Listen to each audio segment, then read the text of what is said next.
Hello friends, मैं सोनू सिद्दीकी स्वागत करता हूं आपका अपना यूट्यूब चैनल एग्जाम दर्पण में। आज हम लोग पढ़ने वाले हैं हिंदी वर्णमाला, यानी हिंदी व्याकरण का वर्णमाला। इसका हम लोग भाग 1 पढ़ चुके हैं और आज हम लोग क्या देखने वाला है, तो आज हम लोग इसका भाग 2 देखने वाले हैं। हम लोग कहां तक पढ़े थे, तो हम लोगों ने अगले वीडियो में क्या देखा था,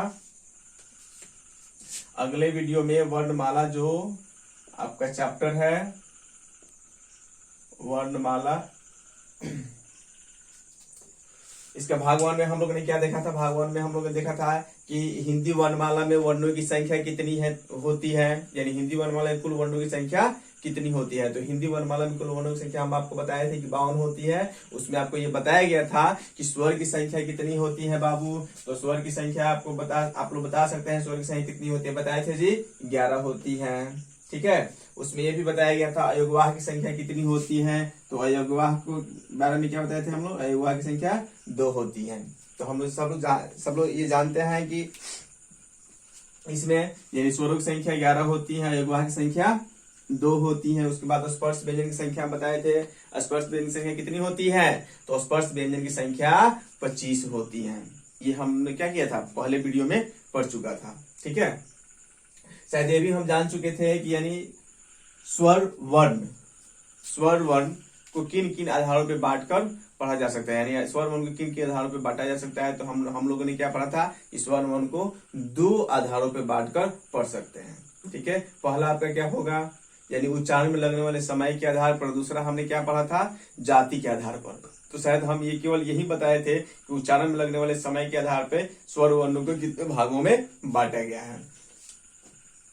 ठीक है जी, यानी उच्चारण में लगने वाले समय के आधार पर स्वर वर्णों के कितने भागों में बांटा गया है। तो हमने क्या बताया था जी कि स्वर उच्चारण में लगने वाले समय के आधार पर स्वर वर्णों को 3 भागों में बांटा गया है, ह्रस्व स्वर, दीर्घ स्वर और प्लुत स्वर। यहां तक हम लोग कंप्लीट कर चुके थे, सब लोग बोलिए यहां तक कंप्लीट हो चुका था। चलिए आगे हम ये देखते हैं जाति के आधार पर। जाति के आधार पर, जाति के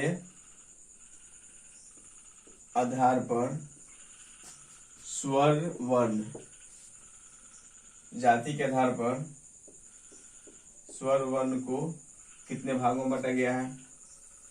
तो जाति के आधार पर स्वर वर्ण कितने प्रकार के होते हैं, तो अगर देखा जाए जाति के आधार पर स्वर वर्ण को हम कितने भागों में बांट सकते हैं जी, तो 2 भागों में बांट सकते हैं। कितने भागों में, 2 भागों में बांट सकते हैं। आपका पहला क्या होगा, पहला होगा सजातीय स्वर, सजातीय स्वर, और दूसरा होगा विजातीय स्वर। क्या हो जाएगा दूसरा जी, विजातीय स्वर। पहला हम क्या बोल सकते हैं, सजातीय स्वर, और दूसरा क्या बोलेंगे हम, विजातीय स्वर। यानी जाति के आधार पे स्वर वर्ण में कितने भेद होते हैं, तो जाति के आधार पे इसको हम कितने भागों में बांट सकते हैं, तो 2 भागों में बांटकर पढ़ सकते हैं। पहला क्या हो सकता है, जातीय स्वर, और दूसरा विजातीय स्वर। ठीक है बाबू, यहाँ तो कोई दिक्कत। अब हम लोग पहला जो देख रहे हैं, सजातीय स्वर क्या है, सजातीय स्वर क्या है। देखिए सजातीय, स माने समान, अजाति माने जात वर्ग। ठीक है, जो एक जात का हो, ठीक है, समान वर्ग के हो, समान जात के हो, तो उसे हम क्या बोलेंगे, सजातीय स्वर। जैसे आप लोग देखे होंगे अ आ इ ए उ ऊ, मतलब क्या, अ आ ई दीर्घ हर्ष ई दीर्घ ई, हर्ष उ दीर्घ उ, आपस में क्या कहलाएंगे, सजातीय स्वर कहलाएंगे। बात समझ आ रहा है। जैसे मान लीजिए इसका परिभाषा हम इस प्रकार भी दे सकते हैं, क्या, अ आ, ठीक है, अ आ हर्ष ई दीर्घ ई, ठीक है, हर्ष उ दीर्घ उ, आदि के जोड़े, आदि के जोड़े आपस में सजातीय स्वर कहलाते हैं, आपस में सजातीय स्वर कहलाते हैं। इसमें कोई दिक्कत, यानी क्या बोल सकते हैं, अ आ ई उ आदि के जोड़े आपस में क्या कहलाएंगे? तो आपस में ये सजातीय कहलाएंगे। ठीक है, जैसे गांव जवार में हम लोग जानते हैं कि देखिए ना, सजातीय विवाह कीजिएगा, विजातीय विवाह मत कीजिए। लोग बोलता है ना जी गांव जवार के लोग कि सजातीय विवाह मतलब एक ही जात में शादी विवाह होता है, तो हमारे गांव और घर के लोग क्या करते हैं? मानते हैं। विजातीय विवाह को मानता है जी? कोई नहीं मानता है। तो वही बात है, मतलब एक ही जात का हो। जैसे देखिए अ आ ई उ आदि के जोड़े आपस में क्या कहलाते हैं? सजातीय स्वर कहलाते हैं। अथवा में इसको हम किस तरह बोल सकते हैं? देख सकते हैं, अथवा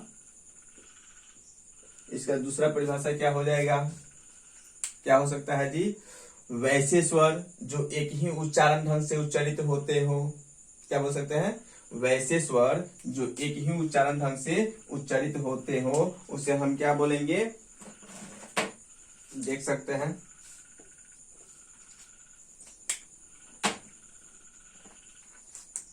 वैसे स्वर, वैसे स्वर जो एक ही उच्चारण ढंग से उच्चारित होते हो, उच्चारित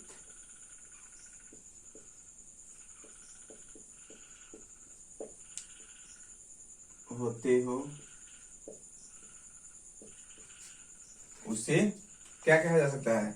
तो उसे हम क्या बोल सकते हैं जी? तो उसे हम बोलेंगे सजातीय स्वर।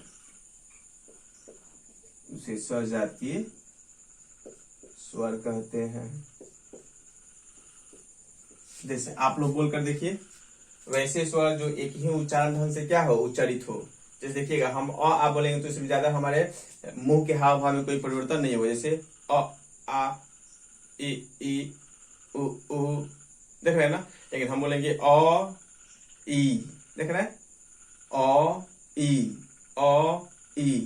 अ उ, एक ही उच्चारण ढंग से उच्चारण नहीं किया जा रहा है। अ का उच्चारण स्थान कंठ है, तो आ का भी उच्चारण स्थान कंठ है। बस समझ रहा है। लेकिन अ का उच्चारण स्थान कंठ है, लेकिन ई का उच्चारण स्थान कंठ नहीं है। बस समझ रहा है। तो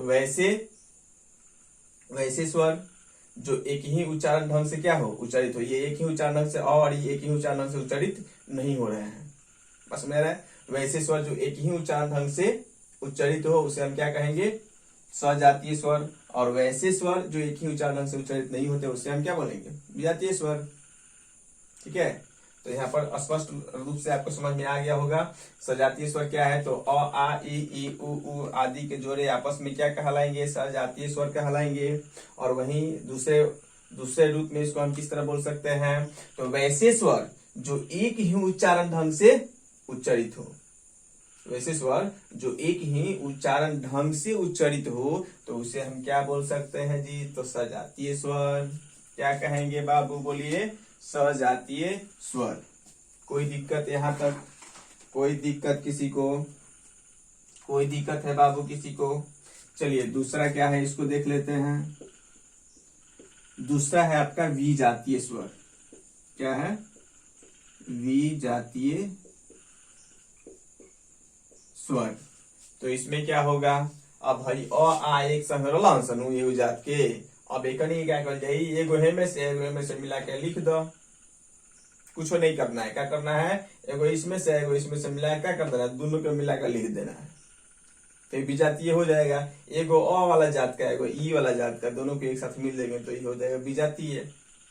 बात समझ रहा है ना। तो क्या लिखेंगे? इस तरह भी हम लिख सकते हैं। क्या? देखिए किस तरह,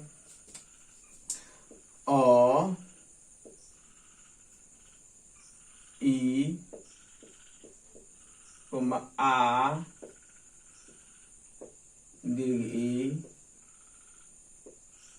ई उ आदि के जोड़े आपस में विजातीय स्वर कहलाते हैं।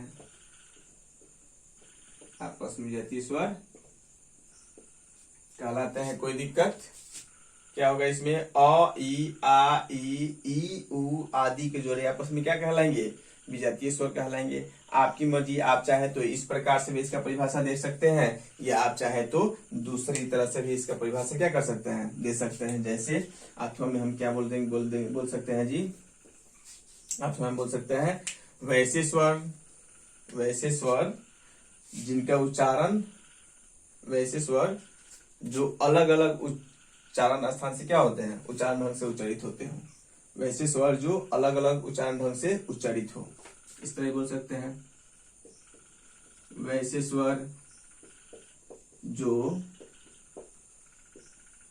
अलग अलग उच्चारण ढंग से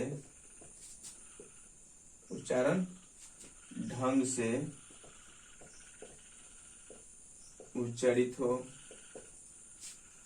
उससे हम क्या कहेंगे? वैसे स्वर जो अलग अलग उच्चारण ढंग से उच्चारित हो उसे विजातीय स्वर कहते हैं। विजातीय स्वर कहते हैं। कोई दिक्कत यहाँ तक? किसी को दिक्कत नहीं होनी चाहिए। चलिए आगे हम लोग देख रहे हैं। देखिए सजातीय और विजातीय तो हो गया, हम लोगों ने दो तरह से देख लिया, यानी स्वर के भेद जो थे, स्वर को किन के आधार पर बांटा जा सकता है? तो दो आधार पर बांटा जा सकता है। पहला क्या था? तो उच्चारण में लगने वाले समय के आधार पर, उच्चारण में लगने वाले समय के आधार पर हम लोग ने पढ़ा था हर्ष स्वर, दीर्घ स्वर और प्लुत स्वर। उसके बाद हम लोग ने क्या देखा? जाति के आधार पर। तो जाति के आधार पर स्वर कितने भाग बांटा गया है? तो दो भागों में बांटा गया है, सजातीय स्वर, दूसरा विजातीय स्वर। सजातीय स्वर में क्या? अ आ ई उ आदि के जोड़े आपस में क्या कहलाते हैं? सजातीय स्वर कहलाते हैं। या इसको इस प्रकार बोल सकते हैं कि वैसे स्वर जो एक ही उच्चारण ढंग से क्या हो? उच्चारित होते हो, उसे सजातीय स्वर कहते हैं। विजातीय स्वर में क्या बोलना है बाबू? तो अ ई आ ई उ आदि के जोड़े क्या कहलाएंगे? आपस में विजातीय स्वर कहलाएंगे। क्योंकि देखिएगा हम बोल रहे हैं अ का बोलने का तरीका अलग है, ई ध्वनि भी अलग निकल रहा है, तरीका भी अलग है, तो ये क्या कहलाएंगे? आपका विजातीय स्वर। अ ई आ ई उ आदि के जोड़े आपस में क्या होंगे? विजातीय स्वर कहलाते हैं। ठीक है। या वैसे स्वर जो अलग अलग उच्चारण ढंग से क्या हो? उच्चारित हो, उसे हम क्या कहेंगे? विजातीय स्वर। ठीक है, इसमें कोई दिक्कत? अब देखिए इसके बाद हम लोगों को पढ़ना है बाबू, इसके बाद हम क्या देखेंगे? यानी स्वरों के उच्चारण स्थान। क्या देखना है बाबू? स्वरों के उच्चारण स्थान के बारे में हम लोग देखेंगे। स्वरों के उच्चारण स्थान के बारे में हम लोग क्या देखे थे? स्वरों के उच्चारण प्रायः कितने प्रकार से होते हैं? स्वरों के उच्चारण। इसके बाद हम लोग क्या देखेंगे? स्वरों के उच्चारण। ये पे डाल दीजिए इसको। स्वरों के उच्चारण। स्वरों के उच्चारण में हम लोग क्या देख सकते हैं?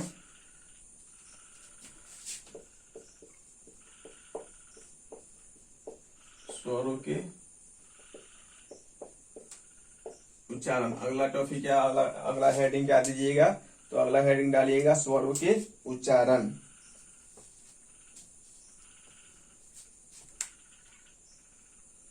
अगला हेडिंग क्या डालना है? स्वरों के उच्चारण। ठीक है जी, स्वरों के उच्चारण। तो अब देखिए स्वरों के उच्चारण के आधार पर, यानी स्वरों के उच्चारण के आधार पर कितने भाग बांट सकते हैं? तो स्वरों को उच्चारण के आधार पर हम इसको कितने भाग बांट सकते हैं? 4 भागों में बांट सकते हैं। कितने भागों में? 4 भागों में। देखिए कौन कौन हो सकता है जी? तो पहला आपका हो जाएगा निर्नुनासिक, निर्नुनासिक स्वर। दूसरा हो जाएगा अनुनासिक,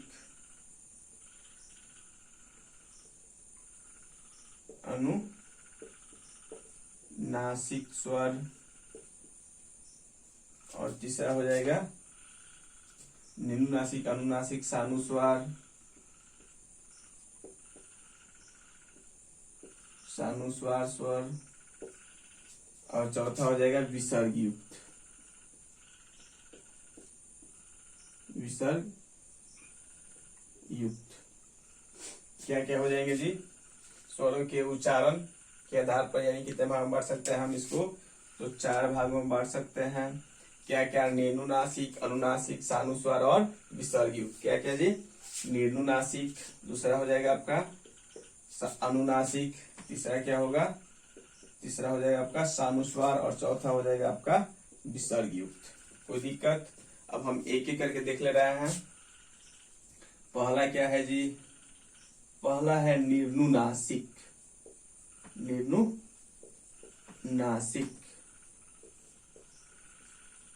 अब देखिए निर्नुनासिक वैसे स्वर जिनका उच्चारण केवल मुख से हो।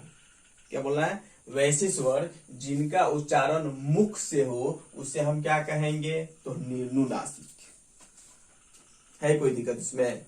वैसे स्वर जिनका उच्चारण केवल मुख से हो उसे हम क्या कहेंगे? निर्नुनासिक। जैसे चलिए हम लिखते रहे हैं, वैसे स्वर, वैसे स्वर जिनका उच्चारण मुख से हो उसे निर्नुनासिक कहते हैं। निर्नुनासिक कहा जाता है। ठीक है? वैसे स्वर जिनका उच्चारण किससे हो? मुख से हो उसे क्या कहा जाता है? तो उसे निर्नुनासिक कहा जाता है। जैसे जैसे में हम क्या लिख सकते हैं जी? तो जैसे में हम लिख सकते हैं क्या? जैसे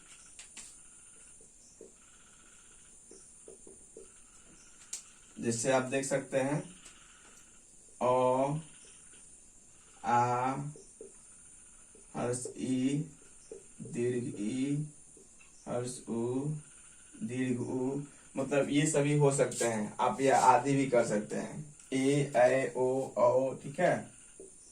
ए, ऐ, ओ, औ। ठीक है? ये क्या हो जाएंगे आपके? निर्नुनासिक। इसमें कोई दिक्कत है? वैसे स्वर जिनका उच्चारण मुख से हो उसे क्या कहेंगे? निर्नुनासिक। आप इसको बोलिए ना, अ, आ, ई, उ, ए, ऐ, ओ, औ। सब किससे हो रहा है? सबका उच्चारण मुख से हो रहा है। ठीक है? वैसे स्वर जिनका उच्चारण केवल मुख से हो उसे हम क्या कहेंगे? निर्नुनासिक। ठीक है? दूसरा है बाबू, देख सकते हैं हम लोग, दूसरा क्या है? दूसरा आपका है अनुनासिक।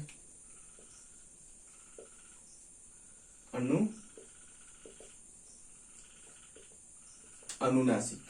देखिए निर्नुनासिक में क्या था? वैसे स्वर जिनका उच्चारण मुख से हो उसे निर्नुनासिक कहा जाता है। जैसे अ, आ, ई, उ, ए, ऐ, ओ। इसका मतलब क्या? इस सब को बोलेंगे यानी अ, आ को बोलेंगे तो डायरेक्ट किससे हवा निकलेगा? हमारे मुख द्वारा हवा निकलेगा।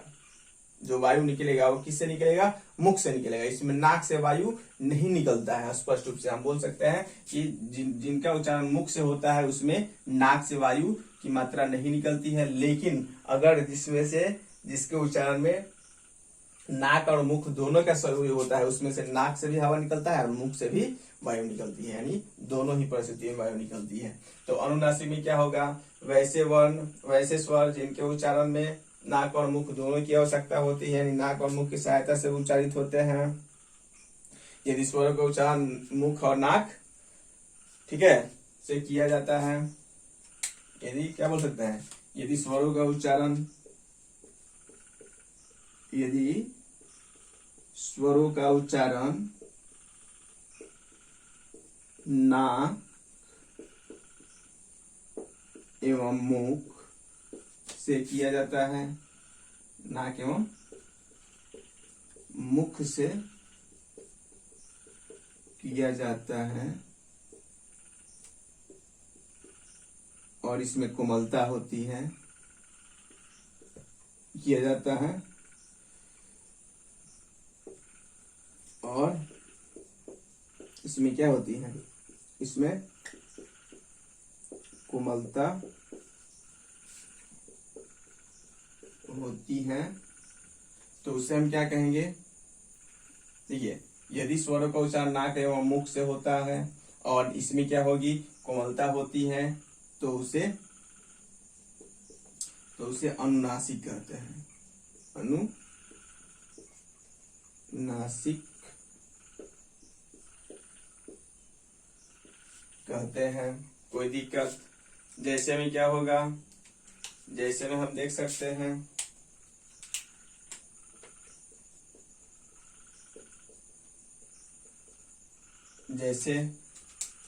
जैसे अब यहाँ पे जो आप लिखे हैं सब पे क्या कर दिए, सब पे चंद्र बिंदु लगा दीजिएगा, तो आपका क्या हो जाएगा, स्पष्ट रूप से हो जाएगा। अ है, क्या है, अ, आ, हर्ष ई, दीर्घ ई, हर्ष उ, दीर्घ यू, और सब पे क्या कर देना है, सब पे चंद्र बिंदु लगा देना है। जैसे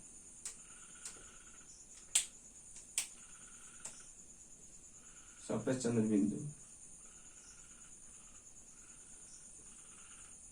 ठीक है। अब सब पे चंद्र बिंदु लगा दे रहे हैं, तो ये आपका क्या हो जाएगा, ये आपका हो जाएगा, ये क्या हो जाएगा आपका, ये हो जाएगा अनुनासिक।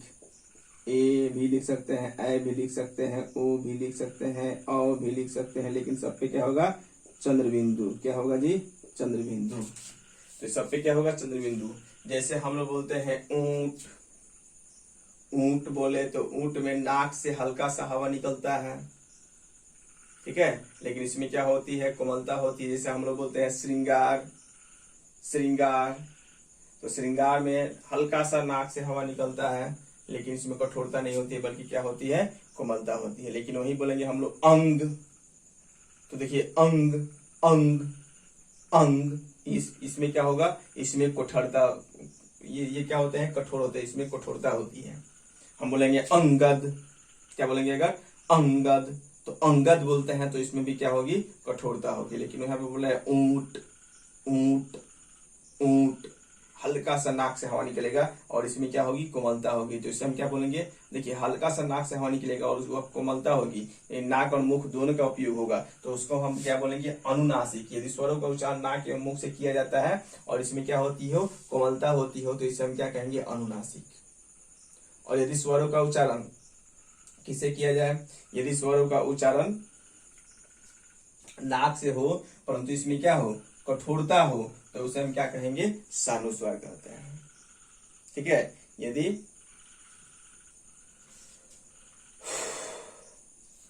यदि स्वरों का उच्चारण किससे हो, नाक से हो और इसमें क्या हो, कठोरता हो, तो इसे हम क्या कहेंगे, चलिए लिख दे रहे हैं इसको भी, ये लास्ट टॉपिक रहेगा आपका। इसके बाद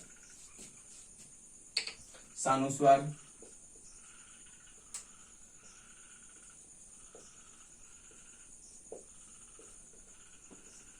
इसमें क्या हो जाएगा, तो यदि स्वरों का उच्चारण नाक और मुख, यदि स्वरों का उच्चारण नाक से हो, क्या लिख सकते हैं इसमें,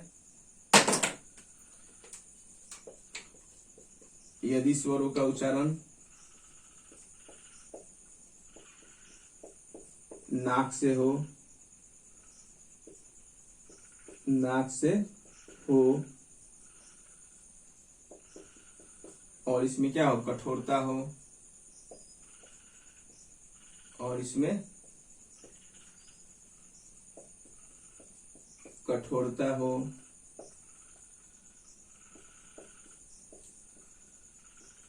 तो उसे क्या कहेंगे, सानुस्वार, तो उसे सानुस्वार कहते हैं। जैसे हम क्या कर सकते हैं, जैसे सब पे अनुस्वार,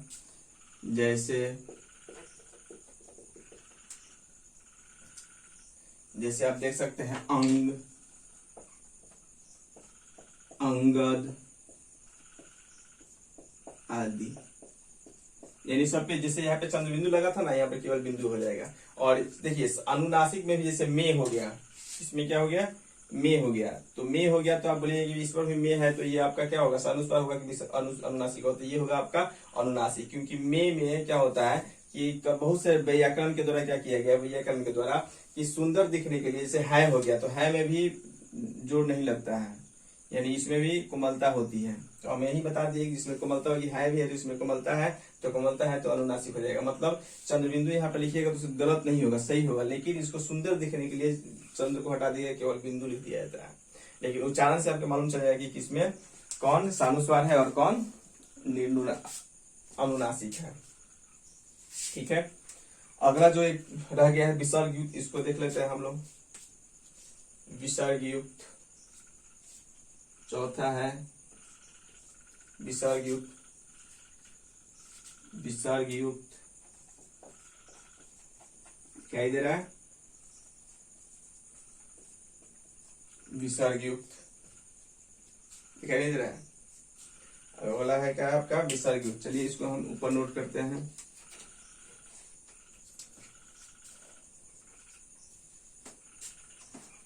चलिए यहाँ पे लिख लीजिए विसर्ग युक्त।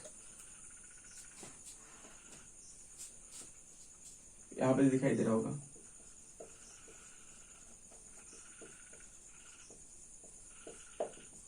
विसर्ग युक्त, तो इसमें क्या होगा भाई? ये सिंपल से बात है, देख लीजिए। विसर्ग युक्त, इसमें स्वरों के बाद विसर्ग का प्रयोग होता है। यानी इसमें स्वरों के बाद किसका प्रयोग होगा? इसमें स्वरों के बाद किसका प्रयोग होता है जी? तो स्वरों के बाद विसर्ग का प्रयोग होता है।